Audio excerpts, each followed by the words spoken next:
این همه لدین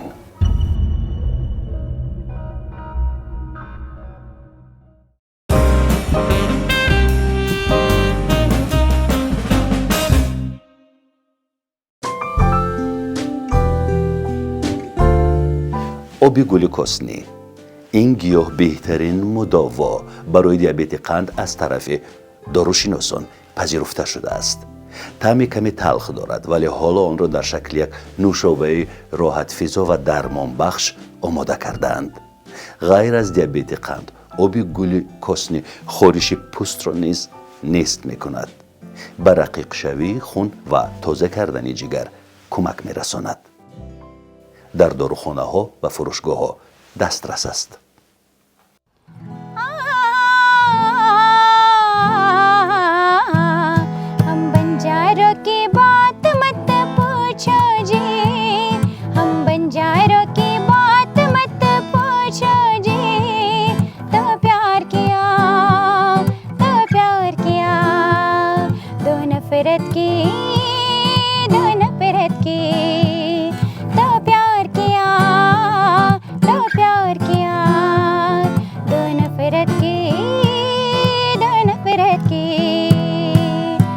अच्छा है बात तो फिर आएंगे, अच्छा है बात तो फिर आएंगे, हम तेरे प्यार को आजमाएंगे। हम बंजारों की बात मत पूछो जी, हम बंजारों की बात मत पूछो जी। तो प्यार किया, तो प्यार किया, दो नफरत की, दो नफरत की। तो प्यार किया, तो प्यार किया, दो नफरत की, दो नफरत की।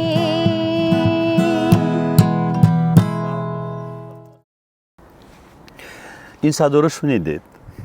مطمئنم که این صدا تعدادی زیادی از شماها را تسخیر کرد، آنچنان که من را تسخیر کرد. نصیبه عجب دختر خوب است. نصیبه قصه کرد که در بچگی هایش ما خونهشان رفتیم با اهل همدرسانم از مدرسه و هیچ یک حادثه زندگی تصادف نیست. در بچگی هایش مرا دید و اینک حالا زمان مرا دید که روی صحنه خودشون نمایی میکنه و من تکلیفش کردم که با همین صدای شیوا و زیبا بیاید به برنامه ما. سلام علیکم. تشکر زیاد آقای آرزو جان. بسیار خوش آمدید. من هم سلامت خود را به بینندگان کانال شما و آنهایی که ما را میبینند میرسانم. تشکر که ما را دعوت کردید به برنامه. راه یافتن یک دختری روستایی برای صحنه آسان نیست. بله، تشکر برای سوال. یک از خردی ذوق و شوق بسیار بود. من در خردی هر جایی که میرفتم سرودهای همین هندوگی و زمزمه میکردم. وقتی که بزرگ شدم و آزمونی آواز طلایی بودند آن سالا اشتراک کردم. یکم دوره گذاشتم اما متاسفانه نرفتم.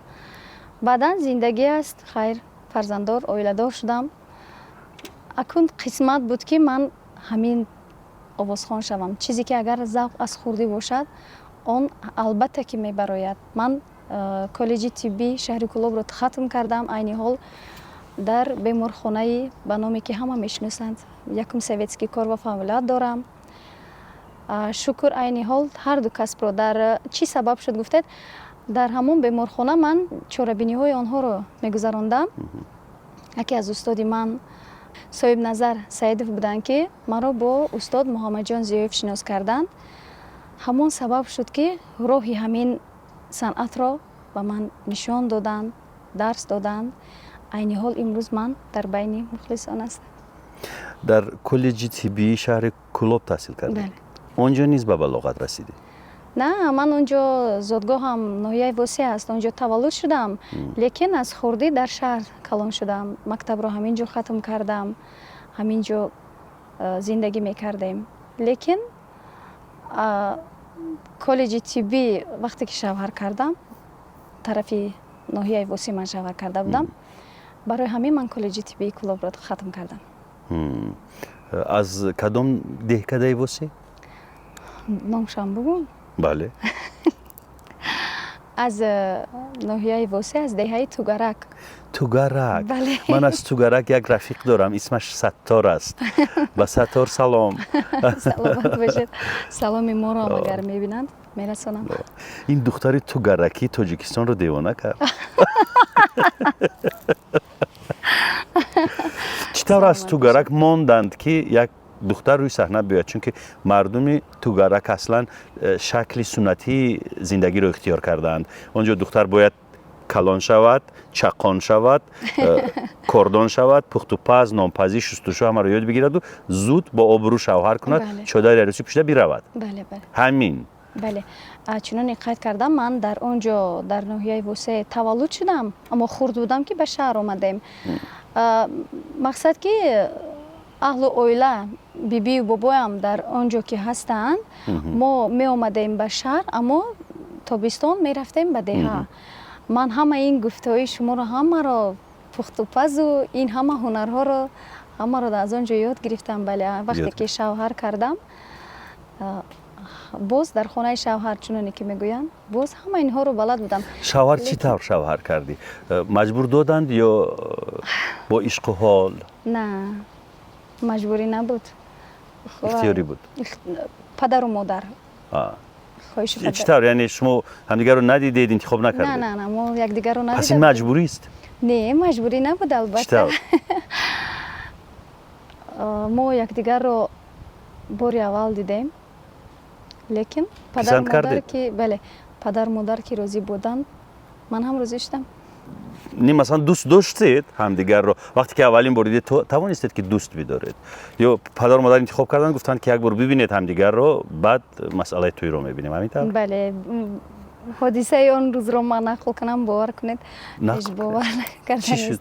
чӣ гузашт? вай яка писар буданд, ҳафта духтар дар оилаашон. ҳангоме ки якум боре ки маро диданд, апаш маро дида буд, вайро бисёр бачаи шармгин буд, бениҳоят аз духтар шарм мекард. дар чӣ мегӯянд, даруни пахтазор ба кори замин машғул буд, ӯро фиреб карда оварданд. бале ӯ намедонист ки маро дида намеояд. ҳангоме ки вай омад ман дар хона, пойҳояш пур аз хок, либосҳояш пур аз хок, вай шарм кард, бениҳоят шарм кард. ин ҳодиса дар тугарак? вай бениҳоят шарм кард. аз шарми зиёд гуфт ки ман ин хело пеши духтар даромада наметавонам. аммо ман ҳам аз он вақтҳо чӣ хел буд, бисёр шарм мекардам, натонистам ки домодро бибинам. домодро ман надидам. баъдан пагоҳ буд ки ман дар хона набудам, ӯ худро либосҳои чӣ мегӯянд, тамиз, бале омода кард худашро барои дидани ман. аммо омад ки мутаассифона ман набудам. омад маро надид, ба ҳамин қарор доданд, фотиҳа карданд. мо ҳоле якдигарро ба хубӣ аз наздик надида, вақте ки падару модарам диданд, маҳқул карданд падару модарашро, оилаашро, қарор бароварданд ки ҳамин инсонҳои хуб ҳастанд, мо туро ба ҳамин медиҳам.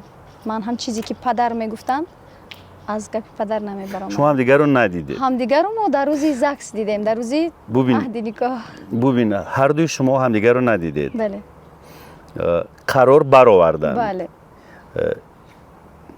бе ин ки шумо якдигарро бубинед қарор бароварданд, беризояти шумо сари қароре омаданд, боз мегӯӣ ки маҷбурӣ набуд?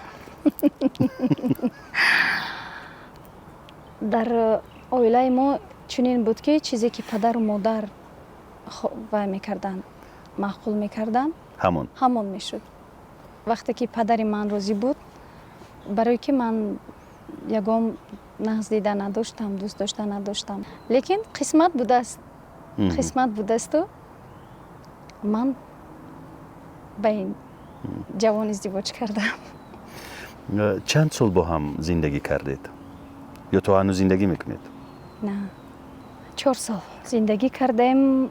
сабаб шуд мо вақте ки гуфтам ки якдигарро надидем, лекин дар зиндагӣ бениҳоят якдигарро дӯст доштем.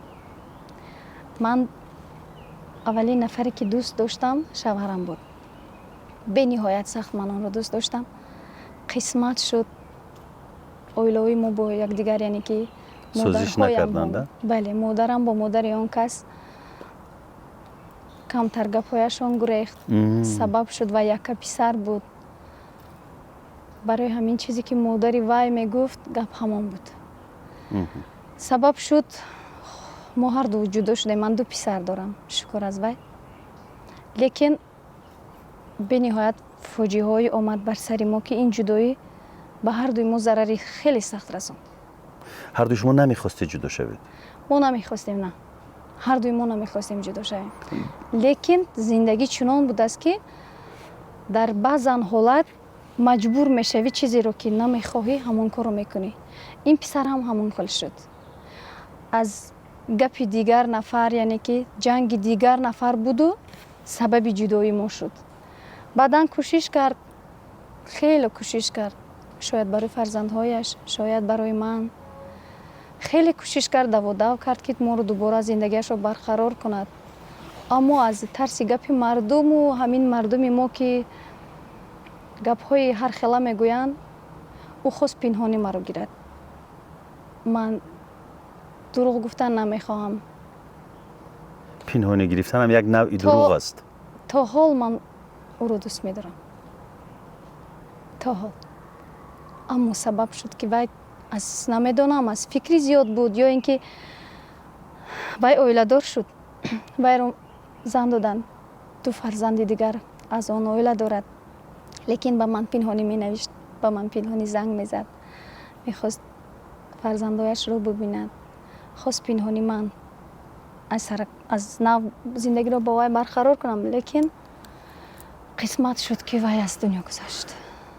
сабабашро то ҳол намедонам. ҳангоме ки вай занг гирифт, агар ин хел аст ака Орзуҷон ки нафареро ки дӯст дорӣ вай бо дигар нафар оила барпо кунад, ин бениҳоят ба ҳамон нафаре ки дӯсташ медорӣ як фоҷиаи сахт аст. ман инро паси сар кардам. лекин вай ки зинда буд,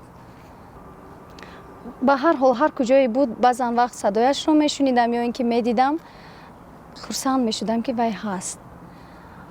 аммо ҳеҷ боварӣ надоштам ки ин беморӣ ин қадар хатарнок аст ва ин хел фоҷиаҳое ба сари одам меомадааст. инро ман намедонистам. чӣ беморӣ? бемории саратон шуданд. саратони кадом узв? дар шушҳояшон ки хеле зуд аз дунё гузашт. вай ҷавоне буд ки агар ки медидӣ ҳеҷ боварият намеомад, ки мегуфт доим механдид ки ту бемор мешавӣ, ман як тори мӯи сарам дард намекунад. лекин қисматро бубин ки дар муддати 4 моҳ ӯ аз дунё гузашт. мо вақте ки вай оиладор шуд, ман сахт расида буд ба ман ки масад ту маро ваъда кардӣ ва оиладор шудӣ гуфта, ман сахт расида буд. гуфта буд ки ман туро аз нав мегирам. ман негуфтам. гуфтам ки не, хулоса зиндагиятро, фарзандҳоятро, оилаатро. вақте ки оиладор шуд ту дар кадом вазъият будӣ? ҳамон рӯз дар куҷо будӣ? ман модарам зинда буданд, модаронам аз даст додем. ман дар ҳамон ноҳияи восеъ дар поликлиникааш кор ва фаъолият мекардам ба ҳайси ҳамшира. дар ҳамон ҷо будам. вақте он касро шунидам ки оиладор мекунанд, модарам гуфтанд ки агар духтари ман дар он ҷо истад, баръакс якбора аз ғаму аз ғусса аз фикр шояд ки бемор шавад. барои ҳамин инро маро ба шаҳр оварданд, хонаи шаҳрбудагиамон. ҳамон лаҳза медонед, зодрӯзи як ҷиянчаам буд.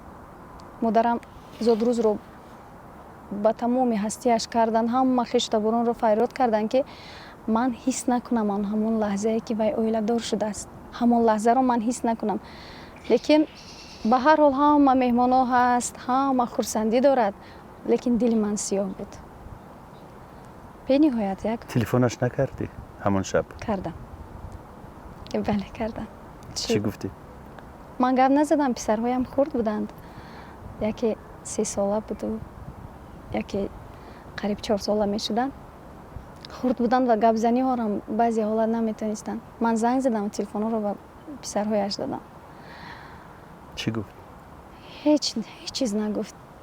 фақат телефон овози кӯдакҳоро шуниду бо гиря телефонро хомӯш кард. تو گریه نکرد؟ албатта чаро гиря намекунӣ? вақте ки нафареро дӯст медорӣ гиря мекунӣ. бале ҳарчанд мо ҷудо будем, лекин дар марги ӯ бениҳоят ман ғамгин шудам. бениҳоят. گفتی که مادرها سازش نکردن، چرا؟ ва якка писар буд. ман духтари дар шаҳр калоншудагӣ. он ҷо ки рафтам, худатон медонед ки деҳот кори замин кардан, дар кори мақсад ки келин чӣ вазифа дорад. шумо гуфтед рӯбучини хона. ман аз хотире ки шавҳарамро ки дӯст медоштам ба ҳама ин корҳо розӣ будам. мо якҷоя мекардем. маро ки ман ҳамон сол дохил шудам ба коллеҷи тиббӣ, инҳо ваъда карданд ки мо худамон ҳамашро ба ӯҳда мегирем. ادامه تحصیل رو. бале ҳангоме ки маро бурданд, яъне ки модари шавҳарам гуфтанд ки хонданаш ё ин ки зиндагиаш. инро модараш нагуфт. шавҳарам худашон омаданд гуфтанд ки модарам ҳамин хел хоҳиш мекунад ки ё ин ки хондан ё ин ки зиндагӣ. ман аз бас ки зиндагиамро беҳад дӯст медоштам, ман омода будам, гуфтам ман зиндагиро интихоб мекунам. падарам гуфтанд ки ҳарчанд ки мо ин қадар чӣ мегӯянд маблағ додем, туро дохил кардем, бале ҳама инҳоро ту фикр кун. лекин ман гуфтам ولی قبل از ازدواج وعده داده بودند که ما ادامه تحصیل را خودمون راه اندازی خواهیم کرد. бале 4 تا бародар дорам. баъди 4 та бародарам ман якум духтар. он кас хело маро дӯст медоштанд. бародарҳоям шояд баъзе ҳолатҳо мегуфтанд ки барои чӣ ин қадар ин духтаратро дӯстдорӣ мекунӣ, мо ҳам фарзандҳоят ҳастем. лекин модарам маро зуд меомад хабар мегирифт, зуд занг мезад, мехост ки аз аҳволи ман бохабар бошад. оилаи онҳо намехост ки ман бисёр рафтуомад кунам бо падару модарам, бисёр суҳбат кунам, намехостанд. аз ин рӯ шуда мегӯянд ки худо маро бахшад, лекин ҳамон ҷое шуд ки шавҳарам маҷбур кард ки бо модарат ҳамсуҳбат намешавӣ, бо падарат ҳамсуҳбат намешавӣ, бо бародарҳоят. این حرف دل خودش بود یا با او کسی میگفت؟ мегуфтанд. حرف دل خودش نبود؟ на ҳарфи дили худ набуд. ҳамон писар ман ҳамин қадарашро медонам ки беҳад дар зиндагӣ зан ба ҳар ҳол пеши ин он дарди дил мекунад, яъне ки гапҳояшро мебарораду худро сабук мекунад. лекин ҳаминро фаҳмидам ки мард наметавонистааст. мард фақат дарунӣ зарба хӯрд. оз бениҳоят фарзандҳояшро дӯст медошт. вақте ки ман писардор шудам, ӯ бениҳоят хурсанд буд, чунки вай як писар, ман ду писари дигар таваллуд кардам.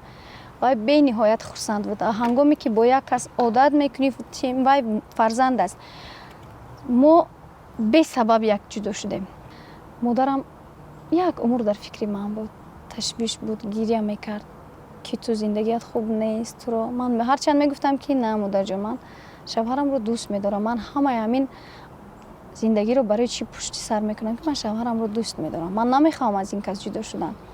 лекин акай Орзуҷон як чӣ будааст ки чизе ки нахоҳиам худо мехостааст, ҳамон мешудааст. درست است. бале ҳамин ҳам сабаби ҷудоии мо шуд ки мо намехостем аз якдигар ҷудо шудан, лекин қисмат буд мо ҷудо шудем. در این میان وقتی که زنگ گرفت پنهانی پیشت می آمد؟ на чанде пас ман фарбе шудам. яке баъди чанд моҳ пас маро дар ҳамон ноҳияи Восе дар як мағоза кор мекард. дид. бале در مغازه کار میکرد؟ دکان داشته؟ نه در یک سوداگر بود. فروشگاه. بله دکانی خودش نبود اما در آنجا باعث سوداگر. تو اونجا رفتی؟ نه من به نزدیکی من گفتم که در پلیکلینیکای واسه کار میکردم، ناحیه واسه. من به نزدیک همکارایم رفتنی بودم و مغازه در نزدیکی آنها بود. بعد یا مخصوص به همون راه گذشته که ببیند؟ شاید. نه من نمیدونستم، همون روز نمیدونستم که وای در آنجا هست. همون روز من عموما وقتی که جدا شدیم یک سال عموما ما یکدیگر رو ندیدیم، زنگ نمیزد. ولی عاشق با هر بهانه میخواهد. بله. وای زنگ نمیزد. دوست داشته‌اش. بله وای زنگ نمیزد. عموما وقتی که شب از اون راه گذر کردی که ببینیش؟ من نمیدونستم که هرچند اون در آنجا است، لیکن من به همون راه گذشتم که وای مرا دیده است. من به خبر کمی بعدتر زنگ زد. دیدم نمره ناشناس. برداشتم. سلام علیکم. من از صدایش وی رو میشناختم. شماره‌اش حفظ نبود در تلفن؟ نه، وقتی که وی اویلادور شد شماره‌اش رو عوض کرد. همه چیزهایی که بود همه رو عوض کرد. از آن مادرش بود، لیکن من زنگ نمیزدم. هرچند که من او رو دوست می داشتم، گفتم که من حتی روزی تویش زنگ زدم، لیکن خود گپ نزدم. به فرزندایش دادم. بعد من در راه بودم که زنگ زد. از صدایش شناختم که همون کسی است. من رو شناختی؟ گفتم بله. یک بار به پشت نگاه کن گفت. هم خیلی نگاه کردم که در پشتم ایستاده است. تو رو یک لحظه ممکن گفت. هرچند من نمیخواهم روم، نه دلم میگوید که یک بار همون رو از نزدیک بین. نگفتم. خواهش کرد که یک بار من تو رو بینم، یک بار. منش گفتم. کمی بدتر دورتر بودیم و هم صحبت شد. روبرو زدید؟ بله، روبرو زدیم. همون وقتها باید با چی سببی که اما اویلشون هم تینج نبود، نمیدونم با چی سببی که به طرف مسکو رکی بودن. اومد گفت که تو در وقتی که همسر من بودی تماما دیگر بودی، امروز دیگر شده. تو هنوز گفت من از یاد نبرآوردم اون لحظه ها رو، اون روزها رو، اون روزهایی که ما در همه پستی و بلندی یک جا بودیم. تو به خاطر من همه چی رو صبر کردی. لیکن گفت سبب بود من جدا شدم، لیکن تو حاضر من تو رو فراموش نکردم. بیا من بلیت میگیریم. گفت یک جا به مسکو میریم، چون که در اینجا ما رو نمیمونن. گفت ما یک جا با هم دیگر هستیم. من که بسیار قهر و غضب داشتم، راستی با من خیلی سخت رسیده بود. گفتم نه. و خواهش کرد. خواهش میکنم که این کودک ها رو گیرو رویم. گفت که حاضر میدونم که در قهر و غضب حاضر از من خفه هستی. من یک سال باز فرزندارون سراغ نکردم، نپرسیدم، خلاصه که چی کارهایی نکرد. در سر عصبیش حتی گفت که رو شوهر کن. وقتی که عصبی بود گفت که من همه اون خطاگی‌های خود رو فهمیدم، لیکن اینجا میدونم که ما با یک دیگر نمیتوانیم رسیده، چون که من اویلادور شدم. از یک طرف اویلم، از یک طرف دیگر مقصد اپاها و مادرم اینها نمیگذارم. و بچه هاش؟ بله. رفت به مسکو، از آنجا زنگ میزد، از آنجا احوال پرسی میکرد، با کودک هایش هم صحبت پول روان میکرد برای بچه هایش؟ بله روان میکرد برای فرزندانش. وقتی که وی نداشت زندگیش به حد دشوار بود، برای که یک پسر بود، اویله در عهده او بود. باز بعد اون جدا شدن، با کودکان الیمنت جدا کردن و باید پول الیمنت رو میداد. من میدونستم که به حد دشوار بود. با او زنگ میزد، میگفت که من نمیتوانم. من هیچ مایلش نمیگفتم. پیوندانش بچه ها رو خبرگیری می اومدند؟ وقتی که چنانی که گفتم بعدی که اویلادور شدن، نه، تو یک مدت خبر نمی گرفتن. اما بیبیش بله، بیبیش هنگامی که نمیدونم بعدی چند بیبی کی؟ بیبی کودکا، پدری مادری شوهرم. بعدن اومدن گفتن که ما مقصد چیزی بود، همش رو تو در دیگر بودی. نه؟ بیایید از سر نو زندگیتون رو برقرار کنید. این در حالی که باز یک زنی دیگر در خانه شان بود؟ بله بله. من که اومدم زندگی خود را از نو ساختم در شهر و خدا رحمتشون کنه در شهر بودم. بعد گفتن که هم تو هم همسرم. من گفتم که نه، این چی خیلی میشد که هم من هم همسرت. بعد خنده میکرد، شوخی میکرد که تو رو برای شهر، خیلی تو در شهر خانه داری، کار میکنی، فعالیت میکنی، و برای خشلاق تو برای شهر. با او فرار نکردی به فدراسیون روسیه؟ نه. پیشنهاد فرار داد؟ بله. چرا فرار نکردی؟ وقتی که اینقدر دوست می‌داشتی؟ دوست می‌داشتم بله، لیکن پدرم گفتن که من راضی نیستم. ما چیزی که میشد من با پدرم میگفتم، چیزی میشد میگفتم که اومد زنگ زد، حتی اومد مرا دید، نگفت. نصیبه، اصلا خانواده ها چنینند. وقتی که کار از کار میگذرد و فوجیه سر میزند، هیچ کس گناه خود را بله به گردن نمیگیرد. بله، بله. هیچ کس دوغی من ترش است نمیگوید. و من میخوام این سوال رو پیشکش کنم. عادتاً وقتی که دختر یک جوان رو انتخاب میکند میگوید که من این جوان رو دوست داشتم و میخوام باهاش ازدواج کنم و در صورت شکست خوردن حیات اویلوی، یعنی برهم خوردن ازدواج، وقتی که دختر پس میگردد خانه والدینش میگویند که خودت خوش کردی، بله انتخاب کرده خودت بود. اما من کم دیدم که جوان ها بگویند که شما مرا مجبور کردید که بگیرم این جوان رو. این خیلی اندیشه ها در ذهنت خطور نکرد؟ نگفتی به والدینت که شما انتخاب کردید؟ نه، چرا نگفتی؟ خدا شاهد است که مادر من نمیخواست من از آن کس جدا شوم، برای که شوهر من رو به نهایت دوست می‌داشت. او را در قطار پسری پنجمیش می‌دانست.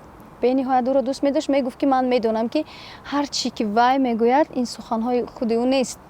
او را کسی مجبور میکند که این سخن‌ها رو گوید، چون که وای 2 تا فرزند دارد. هیچ وقت یگان اویله نمیخواهد که فرزندایش پراکنده شوند. مادرم نمیخواست. مادرت دوستش می‌داشت؟ بله، مادرم به نهایت دوستشان می‌داشتند. هرچند که آنها میگفت که حالا جوان است. حالا وای من در 19 بودم، اون کس 20. من خیلی جوان بودم، ولادت شدم. گفت که حالا جوان است. این فاجعه هایی که بر سر آدم میآید همه پسش سر کردند، فقط که صبر کردند در کار. لیکن نشد. یک حالت شد که در سر عصبی خودش نمیدونست که چی خیلی مرا جوابم را داد. به نهایت یک روزی عصبی بود. برای همین من میفهمیدم مادرم رو که مادر من نمیخواست که من جدا شوم، یا که پدر من نمیخواست من جدا شوم، چون که من همون روزی که همون حالتی که مرا جواب داد، پدر و مادر من دورتر از من مرا نگاه داشتن. اشک چشم پدرم رو دیدم که وای برای من بله گریه کرد. وای برای من گریه کرد. گفت که چرا که آدمایی که خوبند همین حالت ها رو میبینند؟ تو اینقدر صبر کردی، از بری شوهرت از من روی گرداندی، از مادرت، از برادرهایت. مایلش هیچ کس خانه تو نیاید، ما یگام تمام به خانه تو نمیرم، لیکن تو خوشبخت باشی. بالای این همه که آنها قدر تو رو ندانستند. اصلا این خیلی نمیشود. نصیبه میدونید وقتی که دخترت رو به خاندان میدهی، اکنون دیگر بدون رفت و آمد نمیشود زندگی کرد. رفت و آمد حتمی است، دسترخوان آرایی و دعوت یکدیگر حتمی است، بله. خبرگیری حتمی است. ولی من نمیدونم که چرا نمیخواهند که از حال همدیگر خبر بگیرند. این همین لحظه‌ای که شما گفتید من باور میکنید کم دیدم. همین قدر برعکس من خوبی میکردم. کشتمانم مرا نقض میدید، من خودم حس میکردم که مرا نقض میبیند، برای که چیزی که آن میگفت من اجرا میکردم. لیکن من نمیدونم سبب چی بود که مادر مرا نقض نمیدید. مادرم نمیخواست که همون خانه بیاد. اگر مادر من میومد و حتی از خانه دیگر به خانه دیگر به نزد مادر من نمیومد. تا حال کشتمانم میگوید که مادرت کرد این خیلی کرد. من گفتم چیزی خدا میخواد، من نمیخوام شما هم کلانتر هستید، حرمت شما را میدم. ما تو عین حال رفت آمد داریم. به خاطر فرزندهای فرزندش من روان میکنم، میبینن میآیند خانه من، ما عین حال رفت آمد داریم. برای همین اون خانم دومش چی؟ اونم رفت برآمد رفت. بله، کودکایش رو گرفت برآمد رفت. این بچه ها با هم رابطه دارند؟ 2 فرزند از داشتن اما حاضر نی. حاضر نی. شوهرم با من زنگ میزد و همسرش فهمید، با من زنگ زد، جنجال کرد. ما یکدیگر رو ندیده بودیم. ما یکدیگر رو در روز فوت شوهرم دیدیم. سخت میخواستم که یک بار ببینم. چطور دیدیش؟ فوجعه دردناک. وقتی که من این کس بیمار شدن، در بیمارخانه بودن، دعوت کرد که همون نصیبه رو با فرزندانم من یک بار بینم. ما بعدی که گپ‌هایمان با اویله این کس گریخت، عموما رابطه رو قطع کردم. زنگ‌هایش رو جواب ندادم، عموما گپ نزدم. لیکن فهمیدم که بیماری دارد. من رو با بیمارخانه دعوت کرد. من در اونجا رفتم، اون رو دیدم. баъди вай тақрибан 20 рӯз пас буд ки ба ман занг задан гуфтанд ки ҳамон оилааш натавонист худи маро занг занаду ба бача писар амакаш гуфт ки ҳамон духтаро файруд кунед. Ва ман ҳайрон шудам ки чӣ хел, барои чӣ, барои чӣ вай намехост маро бубинад, намехост фарзандои маро бубинад. умуман намехост ки мо бо ҳамин писару падар, яъне ки умуман намехост ки ҳамдигарро бинанд. Сабаб чи аст ки моро файрод мекунад? Аз ҳамон рӯзе ки ҳамин фоҷиаи сахте ки ҳамон рӯзи охирони марги вай буд, ман аз ин бехабар будам, барое ки ман вақте ки ӯро дида будам, ӯ саратон зарарашро расонд, мӯйҳояшро резонд. Як ҷавони хеле зебо буд, хеле ки баъзан вақт апояш мегуфтанд ки додари мо чунон хушрӯй аст ки занаш зеби ӯ надорад. барои ҳамин ман мехостам ки як бор бинам ки ман зеби вай надоштам, оилаи гирифтагиаш кӣ бошад. ҳангоме ки гуфтанд ки оилаи вай туро файрод кардаад бубинад, ман ҳайрон шудам ки барои чӣ, сабаб чист. лекин то ҳамин ҳолат намедонистам ки вай дар дами марг аст. пинҳонӣ занг мезадам ба ёру рафиқҳои вай, ман аз ҳоли вай бохабар будам, бо худи вай ҳамсӯҳбат намешудам, но ки ба писарамакаш занг мезадам, аз ҳоли ӯ бохабар будам. ҳамон рӯз писарамакашон занг задан, гуфтанд ки апа кӯдакҳоро гиред, ҳамин рӯз биёед. ман бо худи ҳамон рӯз дар беморхона вай будам, шабона дар кор будам. гуфтам ман имрӯз наметавонам бародар омада, ман фарзандҳояшро равон мекунам, кудам пагоҳ саҳар аз кор ки баромада меоям. хоҳиш кард ки не, ҳамин рӯз худатонро расонед ки вай интизор аст. ҳеҷ ба беморхона рафтам, ҳамин боз сабаб шуд ки нафареро намеёбам дар ҷони худ монаму ман ба ҳамон ҷо равам. ҳеҷ кас иҷозат намедиҳад. то назди роҳбар дуромадам, гуфтам ки хоҳиш, ҳамин агар ки ман рафта нарасам, ҳеҷ худамро намебахшам. ҳамон кас хоҳиш дорад ки маро як бор бинад. хулоса кӯдакҳоро гирифтем, роҳ ба роҳ баромадем, кӯдакҳоро бурдам, ҳамин рафтам. худо ба шукр ки ман онро ба зинда буданаш дидам. баъд ҳамон оилаашон маро дар хонаи дигар бурдан, гуфтанд ки шояд ки ҳарду инҳо ягон ҷанҷол мешавад, ягон чӣ мешавад. вай худаш бениҳоят сахт метарсид ки ҳарду инҳо рӯпарӯ ғалтанд, ягон фоҷиа мешавад. шавҳарам бениҳоят метарсид. баъд маро бурданд. чӣ хел аст вақте ки ту дар он ҷо зиндагӣ кардаӣ, дар як ҷо келин будӣ, ман аз ҳавлӣ даромадан айёми арӯсиро гузарондӣ. ашки чашмам рехт. чунки ман он лаҳзаҳое дар ҳавлӣ даромадам, ҳамон лаҳзаҳое ки мо ба шавҳарам дар он ҳолат ҷангҳояшон не, гапҳои сахташон не, фақат корҳои хуби шавҳарам пешу назарам омад. бо ман ҳамсӯҳбат будану бо кӯдакҳо бозӣ кардану шӯхию дӯстдориҳояш пеши рӯям омад. ҳамон хонае ки арӯси маро бурдан, ҳамон ҷо маро бурда мондан. ҳамон нафар, яъне ки оилаи дуюми он кас пеши ман даромад. чӣ гуфт? ҳамин даромад, маро ба оғӯш гирифт. маро ба оғӯш гирифт, гирья кард. хеле он аз он тараф, ман аз он тараф. ман чӣ пеши рӯям омад, гуфтам ки баъд гуфт ки ҳамин қадар гуфт чизро фаҳмидам ки вай барои фарзандонашро интизор аст. ба занаш гуфтааст ки пушти дар парда буд. парда ҳамон дами марг назараш ду писарча тофтааст. ҳамин писарҳои ман. аз сабабе ки намедонам, вай фикр кард ки занаш хафа мешавад, моро даъват карда натонист ба хона, намедонам хулоса чӣ буд. пардаро вай гап зада наметонист. бениҳоят ҳолати вазмин буд, кислород мондагӣ.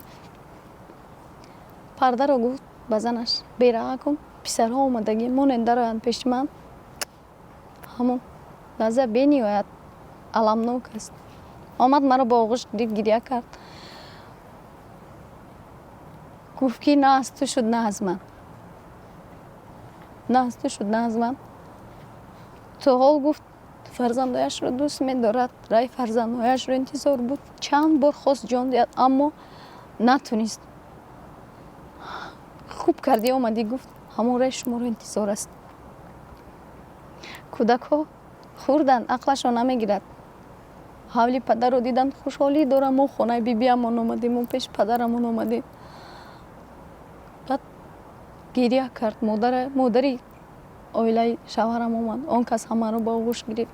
ҳамон ҳолатам ҳеҷ боварӣ намеояд ки ҳамин кас дар дами марг аст. вақте ки наздики худро аз даст медиҳӣ ҳеҷ боварӣ наомад. баъд чанде буд ки кӯдакҳо омаданд. писари калониям омад гуфт ки очаҷон чӣ ботам гап намезана? ман бехабар. аввал кӯдакҳоро даровардам. отам гуфт гап намезана. гуфт ишора кардааст ки пеш биё. мега ҳамхе кард. писари калоним ҳамхе кард, мега фақат маро букашид. то ҳол кӯдак да ёдаш аст. ҳамхе мега маро букашиду суҳбат карда натонист. баъди вай ман хостам ба назди шавҳарам дароям. вай намедонист ки ман ҳам дар ҳамон ҷо ҳастам. ҳангоми больница омадан бо ман хеле суҳбат кард.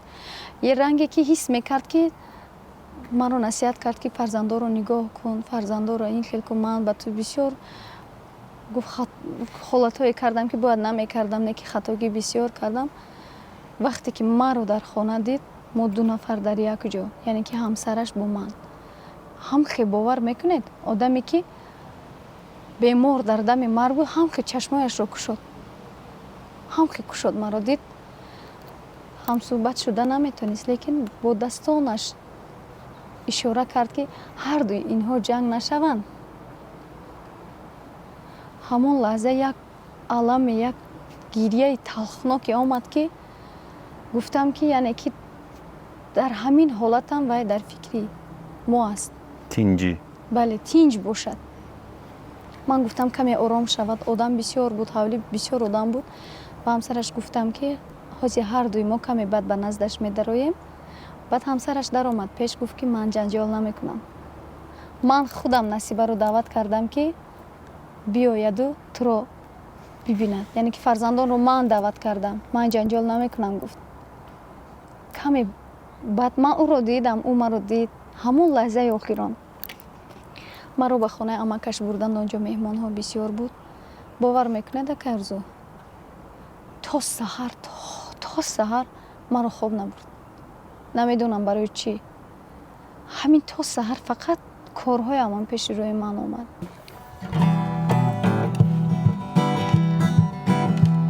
در برگک گل نامه نوشتم که بیایی، در برگک گل نامه نوشتم که بیایی، با خون دلی خامه نوشتم که بیایی، با خون دلی خامه نوشتم که بیایی، در خواب و با بیداری بگفتم که بیایی، در خواب و با بیداری بگفتم که بیایی، در مستی و هوشیار بگفتم که بیایی، در مستی و هوشیار بگفتم که بیایی.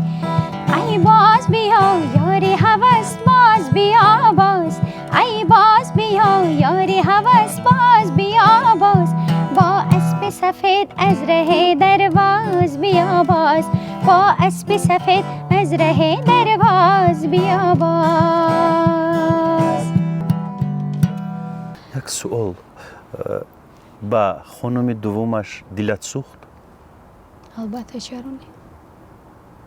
ҳар як худо ҳеҷ занро бебахт накунад. ман ки худ бебахт шуда будам, ҳарчанд зинда ҷудо будам, лекин зинда буд қуввати дили ман буд. ман ҳар лаҳзае мегуфтам ки ин марг ба сари ҳар як одам меояд. манам аз фикри зиёд ба беморхона афтидам. манам вақте ки ҷудо шудам ба беморхона афтидам. лекин чӣ мегуфтам? мегуфтам ки ҷонгиранда фақат парвардигор аст. лекин қуввати дили ман падараш буд ки фарзандонашро ҳеҷ гоҳ танҳо намегузорад. вақте ки ӯ аз дунё гузашт, бовар мекунед, бале, чаро дилам намесӯзад? он ҳам ду фарзанд дорад. як фоҷиаи талхнок. Насиба, як суоли дигар пешкаш мекунам.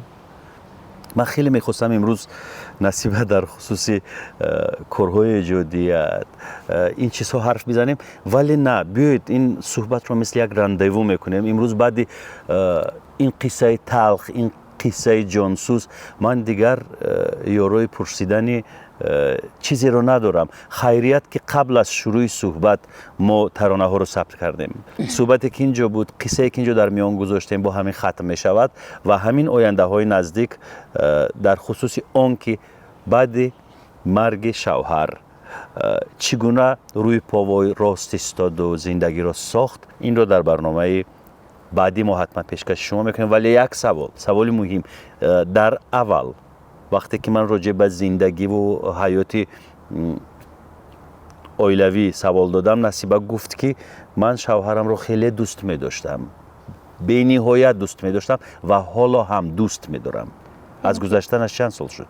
1 سال. 1 سال شد. هنوز هم دوستش می داری؟ بله، چون که من در ایامی که جوان هستی اگر با نفری که هم صحبت شوی یا اینکه چی میگویند گپ زنی، عشق عاشقی کنی، شاید که وای رو دوست داری. من همین لحظه ها رو با هیچ کس ندیده بودم. شوهر کردم، همون مهر و محبت و همون دوست داری که همین ها رو شوهرم با من داد. حالا هم دوستش می داری؟ بله. من دیگر حرف ندارم. هر لحظه که او پیش روی من بیاد، من تا حال عکس او رو در تلفنم دارم. با هر فاجعه‌ای که غم انگیز است او پیش روی من میآید. یکی مادرم، یکی شوهرم، هر دو اینها رو من نزدیکانی من بودن که من به نهایت دوست می داشتم، هر دو رو از دست دادم. گفتی که 1 سال گذشته است و هنوز دوستش می دارم. وجودی من به لرزه آمد. یعنی این رو فقط میگویم که در راه عشق 2 نفر هیچ وقت ضامن نکنید خودتان رو، زیرا مجازات دارد. بله. شکستن یک زندگی، قطع کردن یک رابطه یا عاشقانه میان 2 نفر که به هم دل دادند، دوست داشتند، زندگی ساختند، قطع کردن زندگی 2 نفر گناه بسیار عظیم است. در عشق 2 نفر ضامن شدن گناه است، در جدایی 2 نفر سبب شدن گناه است. اینجا برنامه رو به انجام میرسونیم. از دل من همین آینده های نزدیک یک برنامه دیگری ما رو با نصیبه جان انتظار باشید. در برنامه بعدی من وعده میدهم که از غصه و غم های زندگی حرف نمیزنیم، فقط حرف شادی، حرف سرور، حرف شکفتن ها رو به زبان میاریم. نصیبه جان قوی باشید و زندگی ادامه دارد. سلامت باشید. تشکر زیاد. لا لا لا لا لا لا لا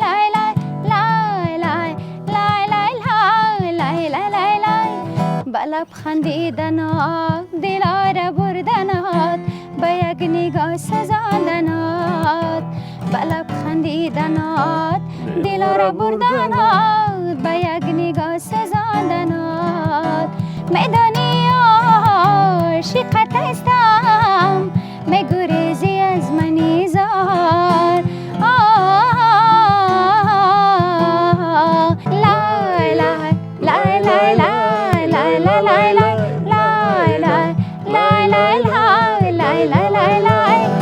لبخندیدنات دلار بردنات، با یک نگاه سزاندنات، با لبخندیدنات دلار بردنات، با یک نگاه سزاندنات. میدانی عاشقت هستم، میگریزی از من زار.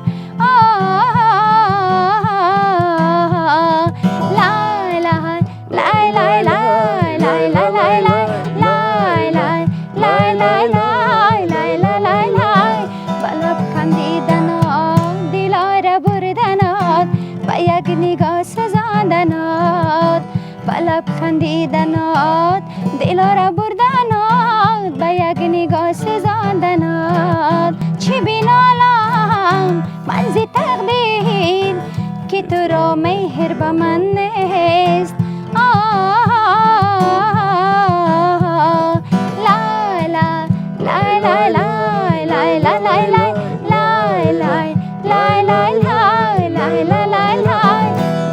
خندیدنات دلار بردنات، با یک نگاه سزاندنات، با لب خندیدنات دلار بردنات.